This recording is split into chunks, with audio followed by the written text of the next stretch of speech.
বন্ধু বান্ধৱীসকল, আজি আমি নগাঁও জিলাৰ বৰদোৱাৰ শ্ৰী শ্ৰী শংকৰদেৱৰ জন্মভূমি জন্ম হৈছিলে তালৈ আমি আগবাঢ়িছোঁ। এয়া আমাৰ ৰাইজৰ গোপিনীসকল আৰু ৰাইজো আছে। আমি সকলোৱে নাম গাই আমি বৰদোৱা থানলৈ আগবাঢ়িছোঁ।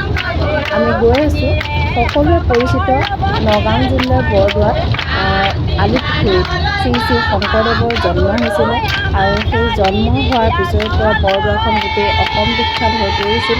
গোটেই জগতে গোটেই পৃথিৱীয়ে চিনি পায়। গতিকে আহকচোন, এয়া আমি আহি বৰদোৱা এতিয়া পাইছোঁহি, আহি আছোঁ। এয়া আমি আহি পালোঁ। বহুত ভাগৰো লাগি গৈছে, তথাপিও আহি আছোঁ। চাওকচোন বাৰু,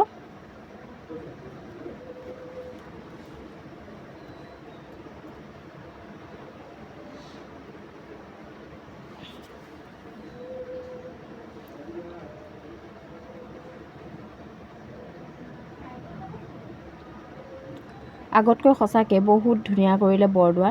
বহুত দিন আচলতে যোৱাই নাছিলোঁ, কিন্তু এইবাৰ বহুত দিনৰ মূৰত আকৌ বৰদোৱালৈ বুলি আহি আছোঁ। গতিকে চাওকচোন, সকলোৱে বহুত পৰিপাটি, বহুত একেবাৰে ধুনীয়া ডাষ্টবিনৰ ব্যৱস্থাও কৰিছে তাতে। জাবৰ জোঁথৰ য'তে ত'তে পেলাব নালাগে, পলিথিনবিলাক য'তে ত'তে পেলাব নালাগে। সেয়া পেলালে আচলতে আমাৰেই অসুবিধা হয়। গৈ আমি মেইন নামঘৰতে সোমালোঁ।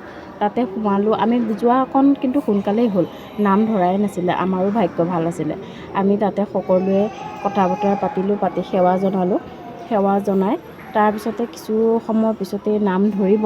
তাতে আমি অপেক্ষাত ৰৈ আছোঁ সকলোৱে যে নাম ধৰিব, প্ৰসাদ খাম। আৰু আমি তাতে কিন্তু ভোজো বনাই আছে দেই। আমাৰ লগত ৰাইজৰ দুজনমান মানুহ গৈছিলে নহয়, তেওঁলোকে আকৌ মানে ফিল্ডত ভোজৰ ব্যৱস্থা কৰিছে, দালি ভাত। তাত আকৌ দালি ভাতখনেই বৰ ভাল লাগে। এয়া নাম ধৰিছে, নাম ধৰি নামতে আমিও অংশগ্ৰহণ কৰিলোঁ, বহিলোঁ তাতে। বহুত ভাল লাগে কিন্তু দেই, ৰাইজৰ মাজত বহি নাম অকণ গাই, নাম গুণ গাই, ভগৱানৰ নাম কীৰ্তন কৰি তাৰপৰা তাত ভোগ খাই বা প্ৰসাদ খাই সঁচাকৈ বহুত ভাল লাগে। কেতিয়াবা আপোনালোকো আহিবচোন, আহি চাবহি, বহিব। এয়া দেখিছে, নাম গাই প্ৰসাদ খাই মই আজৰি হ'ল। সেইখিনি আচলতে আপোনালোকক দেখুৱাবলৈ নহ'লেই।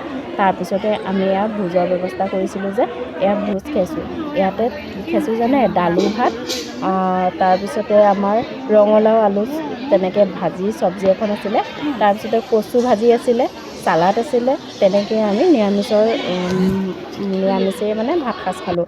সঁচাকৈ বহুত ভাল লাগিল। তাৰপিছতে আমি আকাশী গংগাৰ ফাললৈ অকণ আগবাঢ়িলোঁ। তালৈ গ'লোঁ, গৈ চালোঁগৈ। বহুত দিন হ'ল যোৱা নাই আকাশী গংগাৰ পানীখিনি চাবলৈ। গতিকে তাতে গৈ পেলাই অকণমান মনোৰম দৃশ্য সঁচাকৈ দেই। এয়া দেখিছেনে, ৰাজহাঁহো আছে তাতে। গৈ পেলাই তাৰপিছত শেষত আমি আগবাঢ়িলোঁ ঘৰলৈ বুলি। ভোজ ভাত খাই কৰি নাম গুণ গাই আমি বোলো এতিয়া ৰাওনা হ'লোঁ আৰু ঘৰলৈ।